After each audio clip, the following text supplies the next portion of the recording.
Hello दोस्तों, study tour with ISR channel में आपका स्वागत है। आज की क्लास में हम लर्न टॉप सीरीज का पार्ट 13 पढ़ेंगे। पिछले सभी पार्ट्स का लिंक आपको डिस्क्रिप्शन बॉक्स में मिल जाएगा। तो चलिए आज के सेशन को शुरू करते हैं। आज हमें पढ़ना है स्थल अवरुद्ध देश या लैंड लॉक्ड कंट्रीज। कौन से देश कहलाते हैं लैंड लॉक्ड कंट्रीज? किसी देश का कोई भाग यदि सागर तट से या खुले समुद्र से ना जुड़ा हो, अर्थात चारों ओर से अन्य देश से घिरा हो, तो ऐसा देश कहलाता है स्थल अवरुद्ध देश। विश्व में कुल कितने स्थल अवरुद्ध देश है? तो याद रखेंगे 46 है। क्लियर। अब बात करते हैं अफ्रीका महाद्वीप की। तो अफ्रीका महाद्वीप में है कुल 16 स्थल अवरुद्ध देश। कौन कौन से हैं वे हैं बुरुंडी, बुर्किना फासो, बोत्सवाना, मध्य अफ्रीकन गणतंत्र, चाड, रवांडा, इथोपिया, लेसोथो, मलावी, माली, दक्षिणी Sudan, niger, Swaziland, Uganda, Zambia, Zimbabwe. कौन कौन से इंपॉर्टेंट है जिन्हें आप विशेष रूप से ध्यान रखेंगे तो टिक करिए। वो है जिम्बाब्वे, ठीक है, दक्षिणी सूडान, ठीक है, इथोपिया, लेसोथो और माली याद रखेंगे। ठीक है, इसके साथ ही आप जानते हैं लेसोथो और स्वाजीलैंड ये ऐसे देश हैं जो देश के अंदर देश हैं, यानी कंट्री विद इन कंट्री हैं। आप जानते हैं दोनों देश कहाँ पड़ते हैं? या पड़ते हैं साउथ अफ्रीका के अंदर। क्लियर हो गया। आगे देखते हैं एशिया महाद्वीप को। तो यहाँ पर हैं कुल कितने स्थल अवरुद्ध देश? यहाँ पर हैं कुल 10 स्थल अवरुद्ध देश। उनमें से प्रमुख हैं Afghanistan, Bhutan, Kazakhstan, Kyrgyzstan, Laos, Mongolia, Nepal, Tajikistan, Turkmenistan और उज्बेकिस्तान। ठीक है, जिसमें से आप जानते हैं विश्व का सबसे बड़ा स्थल अवरुद्ध देश है कजाकिस्तान। मोस्ट इंपॉर्टेंट, इस पॉइंट को नोट कर लीजिए। अब बात करते हैं यूरोप महाद्वीप की, जहाँ पर हैं कुल 18 स्थल अवरुद्ध देश और सर्वाधिक इसी महाद्वीप में स्थल अवरुद्ध देश हैं। ठीक है, सर्वाधिक कहाँ पर है? यूरोप में है। और किस महाद्वीप में एक भी स्थल अवरुद्ध देश नहीं है? वह महाद्वीप है उत्तरी अमेरिका। ठीक है, तो बात कर लेते हैं पहले यूरोप की। तो यूरोप में कौन कौन से स्थल अवरुद्ध देश हैं? वे हैं Armenia, Azerbaijan, Andorra, Austria, Belarus, चेक गणराज्य, हंगरी, लिechtenstein, Luxembourg, Moldova, Macedonia, Serbia, Switzerland, Slovakia, San Marino, ठीक है, वेटिकन सिटी और दक्षिण ओसेतिया और कोसावो। ठीक है, तो याद रखेंगे सबसे छोटा स्थल अवरुद्ध देश है वेटिकन सिटी। वैसे भी विश्व का सबसे छोटा देश वेटिकन सिटी ही है। इसमें सबसे ज़्यादा इंपॉर्टेंट अंडोरा है, उसके बाद लिechtenstein, लग्जमबर्ग याद रखेंगे, स्विट्जरलैंड याद रखेंगे और स्लोवाकिया याद रखेंगे। अब बात करते हैं दक्षिण अमेरिका की। यहाँ पर अमेरिका होगा, दक्षिण अफ्रीका गलती से लिख गया है। तो दक्षिण अमेरिका महाद्वीप में 2 ही हैं ऐसे देश जो क्या हैं स्थल अवरुद्ध हैं। उनका नाम है बोलिविया और पराग्वे। लगा लीजिए, मोस्ट इंपॉर्टेंट पूछा जाता है। क्लियर हो गया। तो चलिए अब अगला टॉपिक देख लेते हैं। हमारा अगला टॉपिक है उत्तरी अमेरिका की प्रमुख नदियाँ। ठीक है, तो देख लेते हैं, कई बार इनसे प्रश्न पूछे जाते हैं। सेंट लॉरेंस नदी यह विश्व की व्यस्ततम नदी है। ठीक है, सेंट लॉरेंस की खाड़ी में यह गिरती है जो अटलांटिक महासागर में स्थित है। नियाग्रा फॉल या नियाग्रा जलप्रपात इसी नदी पर स्थित है, सेंट लॉरेंस नदी पर। इंपॉर्टेंट पॉइंट नोट करते जाइए। अब बात करते हैं मिसिसिपी नदी के बारे में। तो मिसौरी नदी इसकी सहायक नदी है। इससे मिलकर यह विश्व का सबसे बड़ा नदी तंत्र का निर्माण करती है। जिससे मिलकर यह क्या है? सबसे बड़ी नदी तंत्र का निर्माण किया जाता है और पक्षीपात डेल्टा, वर्ड फूड डेल्टा का निर्माण होता है। तो पूछा गया है मिसिसिपी मिसौरी नदी किस प्रकार के डेल्टा का निर्माण करती है? तो याद रखेंगे पक्षीपात डेल्टा का, वर्ल्ड फूड डेल्टा का। ठीक है, यह अटलांटिक महासागर में गिरती है। यह सेंट लुई में मिसौरी से मिलती है। क्लियर हो गया। बात करते हैं मिसौरी की। मिसिसिपी की सहायक नदी जो रॉकी पर्वत से निकलती है विश्व की सबसे बड़ी सहायक नदी तंत्र बनाती है। और उस सहायक नदी तंत्र का नाम क्या है? वह है मिसिसिपी मिसौरी नदी तंत्र जो बनता है पक्षीपात डेल्टा के स्वरूप में। क्लियर। आगे बात करते हैं कोलोराडो नदी के बारे में। यह विश्व प्रसिद्ध ग्रैंड कैनियन इसी पर स्थित है। याद रखिएगा, ग्रैंड कैनियन कहाँ पर स्थित है? कोलोराडो नदी पर। यह कैलिफोर्निया की खाड़ी में गिरती है। इसको लगा लीजिए, मोस्ट इंपॉर्टेंट। अब बात करते हैं कोलंबिया नदी की। संयुक्त राज्य अमेरिका के रॉकी पर्वत से निकलकर प्रशांत महासागर में यह गिरती है। यह आर्थिक महत्व वाली नदी है। ग्रांड कूली बांध तथा बोलबिले बांध इसी पर अवस्थित है। तो आपको याद रखना है कोलंबिया नदी पर है ग्रांड कूली डैम और बोलबिले डैम। ठीक है, अब बात करते हैं यूकान नदी की, मोस्ट इम्पॉर्टेंट। यूकान नदी में मिलता है सोना, मैकेंजी श्रेणी से निकलती है और बेरिंग सागर में यह गिरने वाली सबसे बड़ी नदी है उत्तरी अमेरिका की। तो याद रखिए यूकान नदी में क्या मिलता है, सोना मिलता है।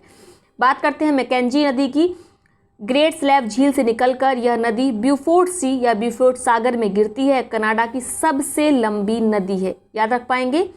नेक्स्ट है आपकी स्नेक नदी। स्नेक नदी रॉकी पर्वत से निकलने वाली कोलंबिया नदी की सहायक नदी है। तो अभी हमने कोलंबिया नदी के बारे में पढ़ा भी।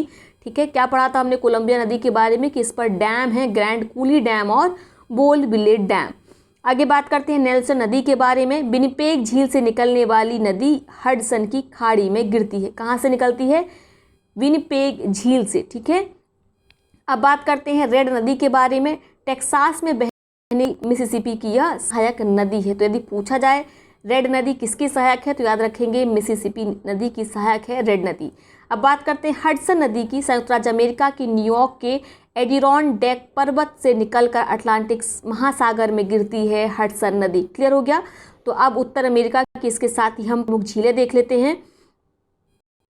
तो उत्तर अमेरिका की पहली प्रमुख झील है ग्रेट बियर झील या ग्रेट बियर लेक। ठीक है, हिमानी प्रभाव निर्मित मीठे पानी की झील पोर्ट रेडियम इसके पूर्वी तट पर स्थित है। ये हमने कल भी डिस्कस किया था। इसके साथ देखिए जितनी उत्तरी अमेरिका की हम झीलें आपको बताएंगे उनको क्रमवार आप लगा लीजिएगा। एटलस देखकर आपको लगाना है उत्तर से दक्षिण वो किस प्रकार से विस्तृत है। ठीक है, आगे बात करते हैं ग्रेट स्लैब झील की। यह हिमानी प्रभाव से निर्मित मीठे पानी की झील है। यहाँ से मैकेंजी नदी निकलती है। अथावास्का झील इसके किनारे है। पोर्ट यूरेनियम या यूरेनियम सिटी इसके उत्तरी तट पर स्थित है। ये इंपॉर्टेंट है, इस पॉइंट को नोट कर लीजिए। हिमानी प्रभाव के कारण यह भी मीठे पानी की झील है। विनिपेग झील हिमानी प्रभाव से निर्मित होने वाली यह मीठे पानी की झील है। नेल्सन नदी यहीं से निकलती है। इस झील पर विनिपेग शहर है और इस विनिपेग शहर की क्या विशेषता है, इसे विश्व की गेहूं मंडी कहा जाता है। क्लियर। आगे बात करते हैं रेनडियर झील की। तो यह कहाँ स्थित है, यह स्थित है कनाडा में और यह मीठे पानी की झील है। ग्रेट सॉल्ट लेक संयुक्त राज्य अमेरिका के ग्रेट बेसिन में स्थित अत्यधिक लवणता युक्त झील है। ठीक है, यानी यह इसका पानी कैसा है, लवड़ी है, सॉल्टी लेक है। यह इसके दक्षिणी तट पर सॉल्ट लेक सिटी स्थित है। ठीक है, तो अगर पूछा जाए सॉल्ट लेक सिटी किस लेक के किनारे स्थित है तो आपको याद रखना है ग्रेट सॉल्ट लेक के किनारे। आगे बात करते हैं सुपीरियर झील की। तो आप जानते हैं विश्व की सबसे बड़ी मीठे पानी की झील है और यह सीमा बनाती है संयुक्त राज्य अमेरिका और कनाडा की। ठीक है, यह सुनहर द्वारा हिरोन झील से जुड़ी है। यह भी हिमानी निर्मित है। ठीक है, अगला है हिरोन झील। हिमानी निर्मित यह झील संयुक्त राज्य अमेरिका और कनाडा की सीमा पर स्थित है। यह सू नहर द्वारा, तो याद नोट कर लीजिए, सू नहर द्वारा यह किससे जुड़ी हुई है, सुपीरियर झील से जुड़ी है। तो अभी हमने पढ़ा सू नहर द्वारा जो सुपीरियर है वो हिरोन से जुड़ी है। तो अगर पूछा जाए हिरोन किस झील किस नहर के द्वारा सुपीरियर से जुड़ी है तो आपका उत्तर हो जाएगा सू नहर के द्वारा। ठीक है, अगला है मिशिगन झील। यह झील हिमानी से निर्मित तथा मीठे पानी की झील है। यह झील पूर्णतः संयुक्त राज्य अमेरिका में स्थित है। तो यही पॉइंट सबसे इम्पॉर्टेंट है। यह पूर्णतः कहाँ पर स्थित है, यूएसए में, अमेरिका में मिशिगन झील। ठीक है, इसके पश्चिमी तट पर गैरो या गैरी, शिकागो, मिलवाकी नगर स्थित है। याद रखिएगा गैरी सिटी, शिकागो सिटी से गैरो भी बोलते हैं। गैरी सिटी, शिकागो और मिलवाकी नगर कहाँ पर स्थित है, किस झील के किनारे, तो याद रखना है मिशिगन के किनारे। इसको लगा लीजिए मोस्ट इम्पॉर्टेंट। अगला है हिमानी से निर्मित एक झील कनाडा एवं संयुक्त राज्य अमेरिका की सीमा पर स्थित है। तो आपको याद रखना, देखिए इरी जो है वो सिंपल सी बात ये कहा गया है कि कनाडा और यूएसए की सीमा पर स्थित है। ठीक है, और जो इरी है वह किस नहर के द्वारा जुड़ी हुई है, हिरोन झील से। तो जो इरी झील है वह हिरोन झील से जुड़ी हुई है इरी नहर के द्वारा। ठीक है, इसके साथ ही वेलैंड नहर द्वारा ओंटारियो से जुड़ी है। तो याद रखना है ओंटारियो से इरी झील किस प्रकार जुड़ी है, वेलैंड नहर के द्वारा। ठीक है, इरी और ओंटारियो के मध्य ही नियाग्रा जलप्रपात स्थित है। ये हो गया मोस्ट इम्पॉर्टेंट। आगे बात करते हैं ओंटारियो झील की। यह हिमानी निर्मित मीठे पानी की झील है। कनाडा एवं संयुक्त राज्य अमेरिका की सीमा पर स्थित है तथा वेलैंड नहर द्वारा इरी झील से यह जुड़ी हुई है। तो अभी हम ऊपर पढ़ चुके हैं, इसको नोट कर लीजिए, इंपॉर्टेंट है। अब हम आगे देख लेते हैं अफ्रीका की प्रमुख नदियां, ये पूछी जाती हैं, ध्यान से सुनिएगा। सबसे पहले बात करेंगे नील नदी की। तो नील नदी दो मुख्य शाखाओं का संयुक्त रूप है। एक है ब्लू नील जो ताना झील से निकलती है, दूसरी नदी का नाम है श्वेत नील, ठीक है। वाइट नील जो कहाँ से निकलती है, विक्टोरिया झील से। तो याद रखना है नील नदी दो नदियों से मिलकर बनी है, किस किस से, ब्लू नील से और वाइट नील से। जो ब्लू नील है वह निकली है लेक ताना से, ठीक है, यहाँ पे टाना लिखा है, लेक ताना है। उसके बाद जो आपकी सफ़ेद नील है या वाइट नील है, या निकली है विक्टोरिया झील से, याद रखेंगे, ठीक है। उसके बाद याद रखना है आपको, ये खार्तूम में मिलकर नील नदी का निर्माण करती है, यानी जो सूडान का खार्तूम है जिसकी राजधानी है ये सूडान की, यहाँ पर श्वेत नील और ब्लू नील मिलकर निर्माण करती है नील नदी का। यह विश्व की सबसे लंबी नदी है जिसकी लंबाई है 6,650 किलोमीटर। ब्लू नील पर सोनार बांध बना हुआ है, कहाँ पर, सूडान में, ठीक है। वहीं ओवन बांध श्वेत नील पर बना हुआ है। तो श्वेत नील पर बना है कौन सा बांध, याद रखना है ओवल, ठीक है। और जो आपका ब्लू नील पर कौन सा है, सोनार बांध है, याद रख पाएंगे। जबकि जो आसवान बांध है वह मिस्र में है और वह बना है नील नदी पर, ठीक है। मिस्र को नील नदी का वरदान कहा जाता है। आगे बात करते हैं जायरे या कांगो नदी की। यह नदी लुआलाबा एवं लुआपूला नदी के संगम से बनती है या निकलती है। तो ये इतना इंपॉर्टेंट नहीं है, नदी के नाम मत याद रखिएगा। अपवाह वेशन की दृष्टि से अफ्रीका की सबसे बड़ी नदी है। यह नदी विषुवत रेखा को 2 बार काटती है। तो ये पॉइंट यहाँ पे इंपॉर्टेंट है, इसको नोट कर लीजिए, मोस्ट इंपॉर्टेंट हो गया। जायरे नदी की 2 सहायक नदियाँ कसाई और कौन सी हैं, उबागी हैं, याद रख सकते हैं, ठीक है। विश्व में हीरे का व्यापार का आधा भाग कसाई नदी बेसिन से प्राप्त होता है। तो देखिए अगर नया प्रश्न बनेगा तो यहीं से बन जाएगा। विश्व में हीरे का व्यापार जो होता है वो आधा कहाँ से होता है, कसाई नदी बेसिन से, ठीक है। जायरे नदी पर लिविंग स्टोन जलप्रपात है, इंपॉर्टेंट पॉइंट इसके साथ याद रखेंगे। इंगा बांध भी इसी नदी पर बना हुआ है। तो जायरे नदी पर 2 बांध हैं जिनमें से पहला है लिविंग स्टोन, दूसरा है इंगा बांध, याद रख पाएंगे। अगला पॉइंट देखते हैं नाइजर नदी। यह नदी फुता जलियान सियरलियोन से निकलकर गिनी, माली, नाइजीरिया से होकर गिनी की खाड़ी में गिरती है। तो बस इतना ही इंपॉर्टेंट है, यह नाइजर नदी कहाँ पर गिरती है, गिनी की खाड़ी में, ठीक है। और किन किन देशों में विस्तृत है, तो याद रखना है गिनी में, माली में, नाइजर में और नाइजीरिया में। अफ्रीका की तीसरी सबसे बड़ी नदी है। इसकी सहायक नदी वेन्यू है, ये कई बार पूछा गया है, याद रखिएगा। नाइजर की सहायक नदी का नाम वेन्यू है और इसी के ऊपर बना हुआ है, नाइजर नदी के ऊपर, कैंजी बांध या कैंजी डैम, याद रख पाएंगे। नेक्स्ट है जाम्बेजी नदी। यह कटंगा पठार से निकलती है, मोजाम्बिक चैनल में गिरती है यह नदी। इस नदी पर विक्टोरिया जलप्रपात अवस्थित है। तो देखिए ये पॉइंट सबसे इंपॉर्टेंट हो गया। जाम्बेजी नदी पर कौन सा है, विक्टोरिया जलप्रपात है। करीबा झील पर करीबा बांध निर्मित है। मोजाम्बिक में इस नदी पर कोबोरा बासा बांध निर्मित है। तो इतना इंपॉर्टेंट नहीं है, बस आप विक्टोरिया बांध याद रखिएगा। और आगे देखते हैं, यह जाम्बिया और जिम्बाब्वे देश के मध्य राजनीतिक सीमा का निर्माण करती है। तो अगर पूछा जाए किन 2 देशों की सीमा बनाती है जाम्बेजी नदी, तो आपका उत्तर हो जाएगा जाम्बिया और जिम्बाब्वे के बीच राजनीतिक सीमा का कार्य करती है जाम्बेजी नदी। अब बात करते हैं नेक्स्ट इंपॉर्टेंट नदी के बारे में, यह है ऑरेंज नदी।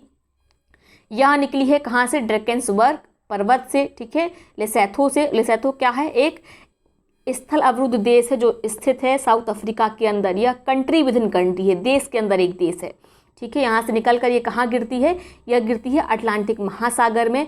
और सबसे इम्पॉर्टेंट यहाँ पर है जो ऑरेंज नदी में है वह है अगुरे गीज बांध, इसी पर स्थित है। यह दक्षिण अफ्रीका और नमीबिया के मध्य प्राकृतिक सीमा बनाती है। यह दक्षिण अफ्रीका की सबसे लंबी नदी है, याद रख पाएंगे। अब आगे बात करते हैं लिम्पोपो नदी के बारे में। यह भी मोस्ट इंपॉर्टेंट है, याद रखेंगे। कहाँ से निकलती है, इसकी उत्पत्ति होती है ट्रांसवाल क्षेत्र से। इसके साथ इसका सबसे इंपॉर्टेंट पॉइंट ये है कि यह मकर रेखा को काटते हुए हिंद महासागर में गिरती है। तो अगर पूछा जाए दक्षिण अफ्रीका की कौन सी नदी मकर रेखा को काटती है, तो आपका उत्तर हो जाएगा लिम्पोपो नदी, ठीक है। यह जो नदी है यह जिम्बाब्वे और दक्षिण अफ्रीका की राजनीतिक सीमा का निर्धारण करती है। अगला है आपका सेनेगल नदी। गिनी की पहाड़ी क्षेत्र से निकलकर अटलांटिक महासागर में गिरती है। नदी सेनेगल और मोरिटानिया की सीमा बनाती है। फिर आता है कसाई नदी। यह जायरे की सहायक नदी है, जायरे और कांगो की सीमा बनाती है। उसके बाद नेक्स्ट जो इम्पॉर्टेंट है वह है वॉल नदी। यह ऑरेंज नदी की सहायक है, जो भी हमने ऑरेंज नदी पढ़ी थी, ठीक है। और ये कहाँ पर गिरती है आपकी वॉल नदी, कहाँ से निकलती है, तो याद रखेंगे ड्रैकेंसबर्ग पर्वत से, ठीक है, याद रख पाएंगे। आगे बात करते हैं उवांगी नदी के बारे में। तो कॉन्गो की मुख्य सहायक नदी जो वोमू और उले नदियों के संगम से बनती है, याद रख पाएंगे। आगे बात करते हैं अफ्रीका में अंतर प्रवाह वाली सबसे लंबी नदी गुबिंगी गुई और बम्मीगुई नदियों के संगम पर स्थित है, चाड झील में मिल जाती है। देखिए इसका सिंपल अंतर प्रवाह मतलब जो किसी समुद्र में जाकर अपना जल नहीं गिराती है, बल्कि यह एक स्थल के अंदर ही किसी झील में या किसी मरुस्थल में जो नदियां विलीन हो जाती हैं उन्हें कहा जाता है अंतर प्रवाह। तो उसी प्रकार एक नदी है चारी नदी जो अपना जल गिराती है चाड झील में। क्लियर हो गया? तो आज के वीडियो को यहीं तक रहने देते हैं। कल हम यूरोप से कंटिन्यू करेंगे। यूरोप की प्रमुख नदियां, झीलें, उसके औद्योगिक नगर, उन सबको देखेंगे। तो कल का सेशन जरूर देखिएगा। चलिए मिलते हैं कल नए सेशन में। तब तक के लिए बहुत बहुत धन्यवाद। अपना ध्यान रखिए, केयर करिए। कोविड-19 से संबंधित जो भी सावधानियां बरतनी चाहिए उनको बरतिए और पढ़ाई में लगे रहिए। 13 जून को जो परीक्षा निर्धारित हुई है वो यथावत उसी डेट को होगी, ये ध्यान रखिएगा। तो उसी अनुरूप पढ़ाई करिए।